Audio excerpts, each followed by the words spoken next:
থিয়েটারে স্টেজ প্রস্তুতকারী থেকে শুরু করে আজ তিনি বাংলার জনপ্রিয় অভিনেতা। এক সময় থিয়েটারের জন্য তিনি মালপত্র বয়েছেন, লাইট ঘাড়ে করে নিয়ে গেছেন এবং লড়াই করেছেন নিজের প্রতিকূলতার সঙ্গে। কখনো ভাবেননি তিনি এত বড় সফল অভিনেতা হতে পারবেন, কিন্তু নিজের পরিশ্রম এবং দক্ষতায় আজ তিনি জনপ্রিয় অভিনেতা হয়ে উঠেছেন। হ্যাঁ বন্ধুরা, আপনারা ঠিকই ধরেছেন, আমি কথা বলছি জনপ্রিয় অভিনেতা জিতু কমলের সম্পর্কে। আজ তিনি জনপ্রিয় হলেও তার জনপ্রিয় হয়ে ওঠার কাহিনীটি মোটেই সরল ছিল না। অনেক কঠিন পরিস্থিতি পার করে আজ তিনি এই জায়গাটা অর্জন করেছেন। সো বন্ধুরা, আজ আমরা কথা বলবো এই ভিডিওর মাধ্যমে অভিনেতা জিতু কমলের বাস্তব জীবন কাহিনী সম্পর্কে। সো বন্ধুরা, চলুন শুরু করা যাক। অভিনেতার আসল নাম কমল পাল, ডাক নাম জিতু। অভিনেতা 1990 সালে 28শে আগস্ট কলকাতা শহরেই জন্মগ্রহণ করেন। তার বর্তমান বয়স 35 বছর এবং তিনি বর্তমানে কলকাতাতেই থাকেন। এনার ধর্ম হিন্দু এবং জাতীয়তা ভারতীয়। এনার উচ্চতা 6 ফুট 7 ইঞ্চি এবং ওজন 76 কেজি। এনার পেশা অভিনয়, মডেলিং এবং প্রডিউসিং।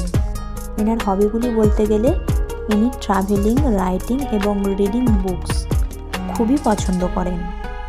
অভিনেতা জিতু কমল অভিনেত্রী নবনীতাকে বিবাহ করেছিলেন, কিন্তু বর্তমানে তাদের বিবাহ বিচ্ছেদ হওয়ার পর তিনি সিঙ্গেল আছেন।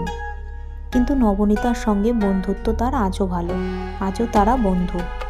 অভিনেতা জিতু কমল নাটক, theatre, serial, cinema, web series সব জায়গাতেই কাজ করেছেন।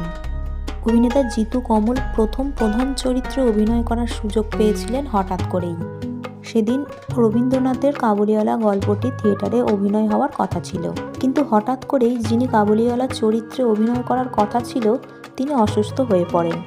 ফলে সেই চরিত্রে অভিনয়ের সুযোগ পান অভিনেতা জিতু কমল।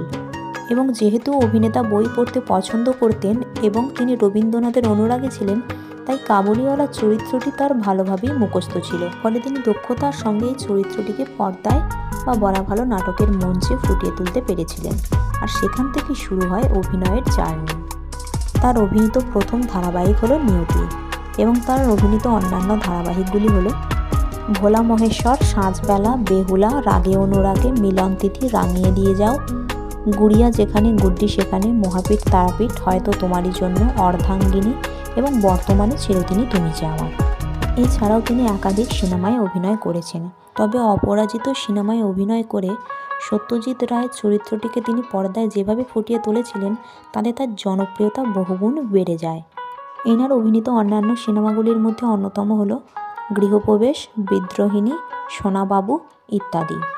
অভিনেতার প্রিয় রং সাদা, প্রিয় খেলা ক্রিকেট, প্রিয় খাবার বলতে গেলে তিনি বাঙালি খাবারই বেশি পছন্দ করেন। পারিশ্রমিক, অভিনেতা জিতু কমল ধারাবাহিকের জন্য প্রতি মাসে 80,000 থেকে 1 লাখ টাকা নিয়ে থাকেন এবং প্রতিটি সিনেমার জন্য প্রায় 8 থেকে 10 লাখ টাকা নিয়ে থাকেন। তার মোট সম্পত্তি প্রায় 5 কোটি টাকা।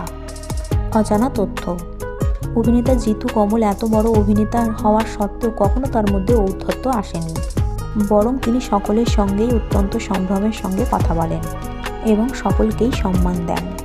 তার সহ অভিনেতা অভিনেত্রীদের তিনি যথেষ্ট সম্মান করেন এবং তাদের প্রাপ্য মর্যাদাটুকু তিনি দিয়ে থাকেন। সো বন্ধুরা, অভিনেতা জিতু কমলকে আপনাদের কেমন লাগে নিচে কমেন্ট সেকশানে জানাতে ভুলবেন না। ভিডিওটি ভালো লেগে থাকলে লাইক, শেয়ার এবং চ্যানেলটিকে সাবস্ক্রাইব করে রাখবেন।